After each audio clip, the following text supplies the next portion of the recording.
Avui ens desplacem a les Illes Canàries, concretament a la Gran Canària, una illa localitzada en la zona atlàntica de la Macronèsia, conformada pels arxipèlags de Madeira, Salvajes, Azores i Cabo Verde. Te llevo en el corazón, te amo con el alma.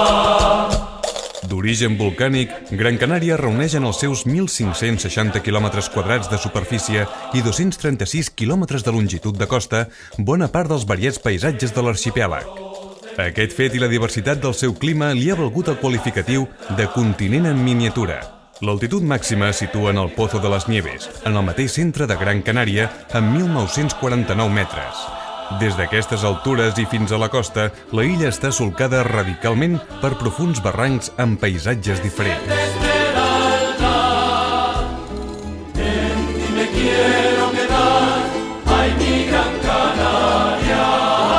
Podríem imaginar que som a l'estiu, però ens trobem al desembre, davant d'un arbre de Nadal i observant com es construeix el pessebre més gran del món, fet amb sorra de platja.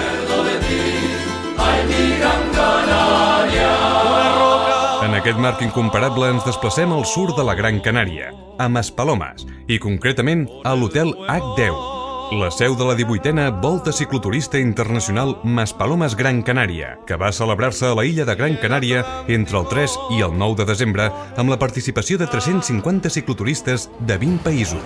Venga, que nos vamos. Vámonos. El venir a la cicloturista de Maspalomas Gran Canaria para el ciclista es un reto. No es verdad que se pueda venir, yo a veces lo he dicho, pero no es verdad. Tienes que tener una preparación porque el recorrido en sí es exigente. No debemos pensar que porque sea una isla es plana. No, aquí tenemos la montaña más dura o el pico más duro de Europa, como presumimos de ello, el Pico de las Nieves, porque nada más abandonar lo que es la zona de playa, la subida ya se hace vertiginosa, o sea, es durísimo. No se puede pensar que la gente aquí puede venir con un desarrollo de 39-23 porque le va a faltar todos los días, a no ser que se quede en la puerta del hotel.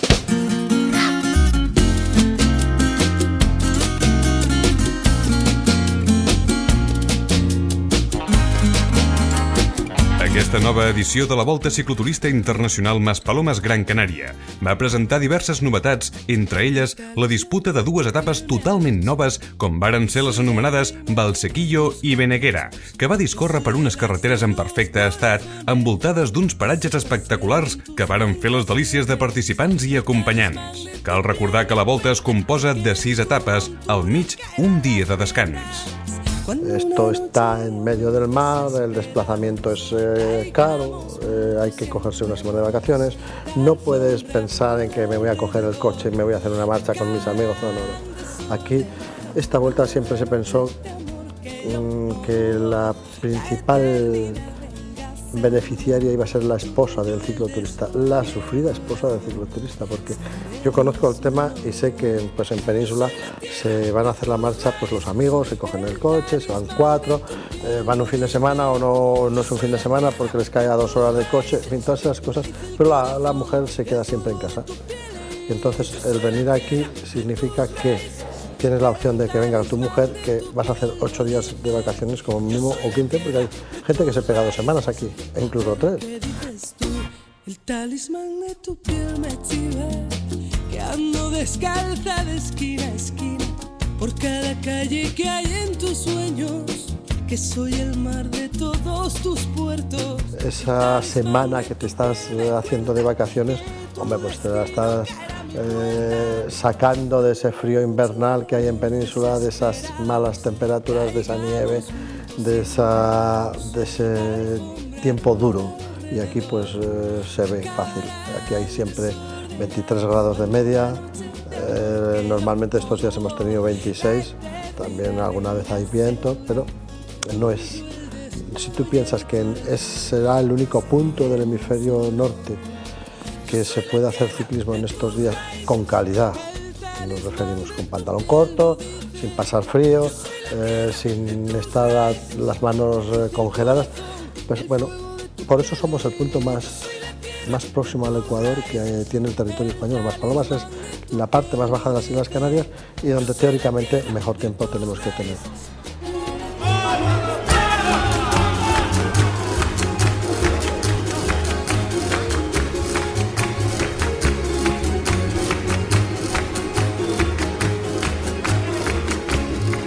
Somos costeros, aliando vela, cargando al viento, la rumba entera. Peñarol del torrillero, turronera, con turrón. Queremos que todo el mundo sepa que estamos haciendo cicloturismo, pero queremos molestar a la menor cantidad de gente posible. Pensamos que lo conseguimos porque al ir agrupados, pues no haces un paso puede durar por un pueblo, por unos cruces, pues puede durar 4 o 5 minutos, pero no más. Y entonces esa es la interrupción máxima que le puedes coger a un usuario de la vía normal.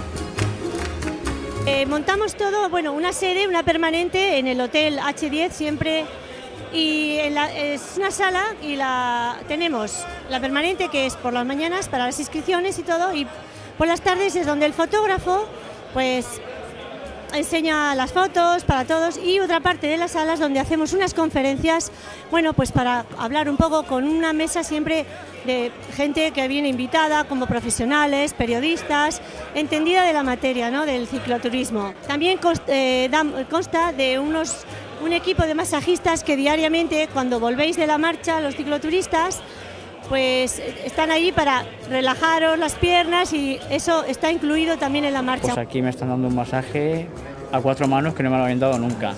Dins l'apartat d'actes paral·lels van celebrar-se 3 xerrades, conferències, col·loquis. A la primera es van presentar totes les activitats ciclistes i cicloturistes de primer ordre programades per l'any vinent a l'arxipèlag canari. També l'alpinista Juanito Oyarzábal va impartir una conferència durant la qual va parlar de la seva relació a nivell personal entre el muntanyisme i la pràctica de la bicicleta. En darrer lloc, es va celebrar un col·loqui amb el títol Ciclisme, cicloturisme i els mitjans de comunicació.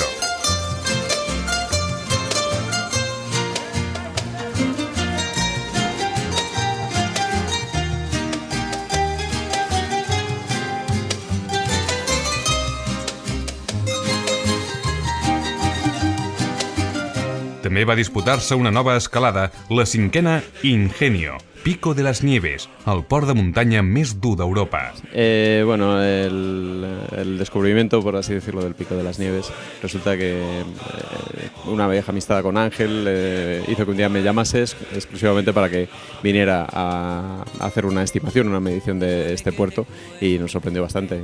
Lo subimos la primera vez, empezamos a encontrarnos unas rampas terribles, me traje ya todos los aparatos de medición y hicimos la medición y nos sorprendimos cuando salió.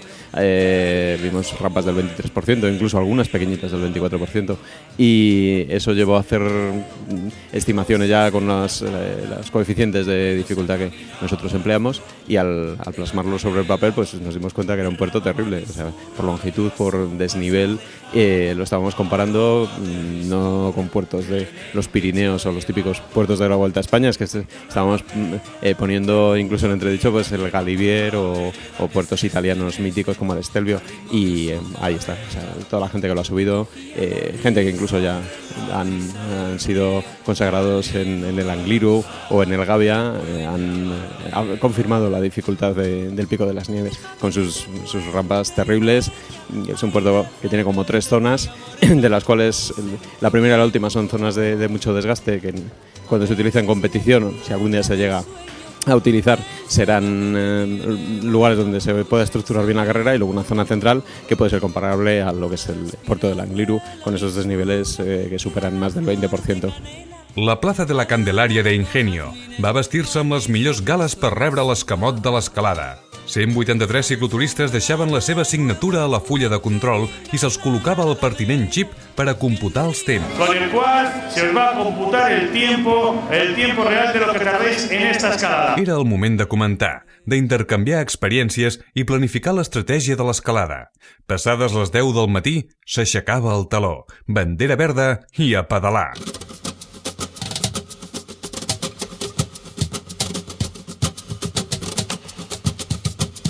Sin miedo, sientes que la suerte está contigo, jugando con los duendes, abrigándote el camino, haciendo a cada paso lo mejor de lo vivido.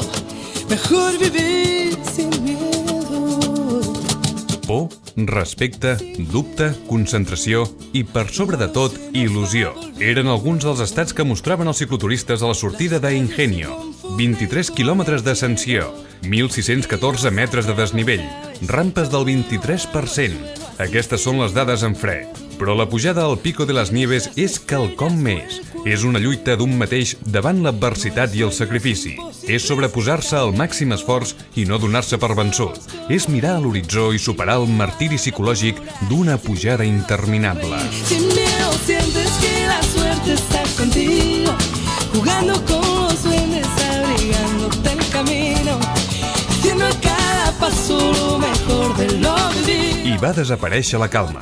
Si algun cop va existir, les hostilitats van fer-se presents. Daniel Coll de Menorca va obrir la caixa dels trons. Era el quilòmetre 5 de l'escalada i ja sonava el xafarranxo de combat. Ningú va acudir a la crida. Va marxar sol. Per darrere no hi havia pressa, era massa d'hora per atacar. Quedava molt i pagaria el seu descomunal esforç inicial. Però no va ser així. A mesura que la carretera es feia més dura, millor rodava el cicloturista balear. Son imposibles ni están lejos.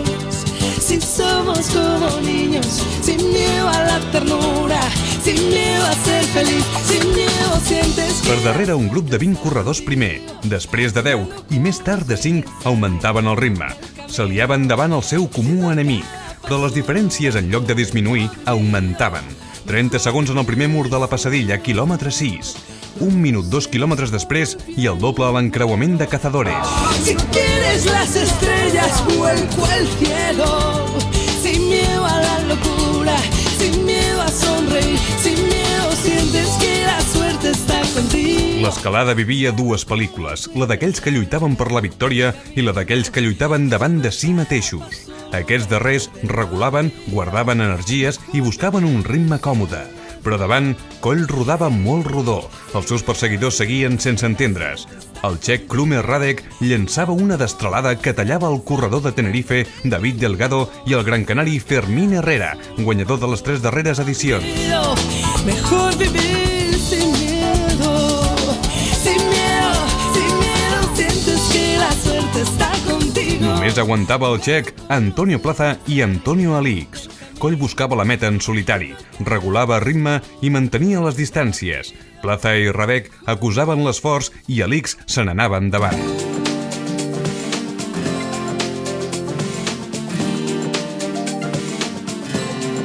David Delgado remuntava posicions i buscava el seu tercer pòdium consecutiu. Maurizio Fondries, que durant molts quilòmetres va rodar amb el cap de cursa, perdia posicions. Juan Carlos González Salvador mantenia el tipus i Juanito Yarzábal posava peu a terra en els trams més durs. No es un recuerdo, es una herida, no es un destino, es un flechazo, no es una historia, es una espina... El punt més alt es situava a la meta i allà estava Daniel Coll per aconseguir la seva primera victòria a les Canàries. El seu temps, el segon millor registre de l'escalada, 1 hora 17 minuts 5 segons.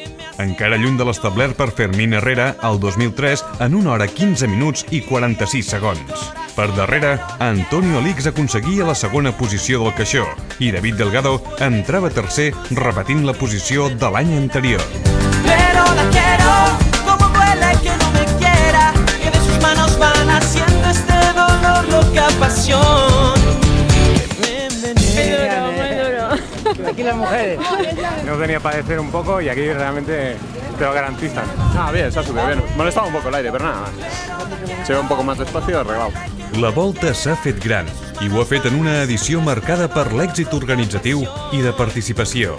Darrere en el temps, però no en la memòria, queda aquella primera edició, la que només van participar 38 cicloturistes. Avui, gairebé 2 dècades després, 350 amants de la bicicleta han gaudit de les excel·lències del clima canari envoltats d'uns paisatges espectaculars.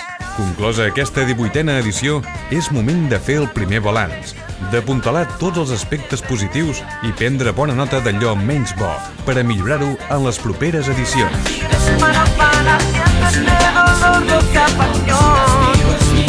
me envenena.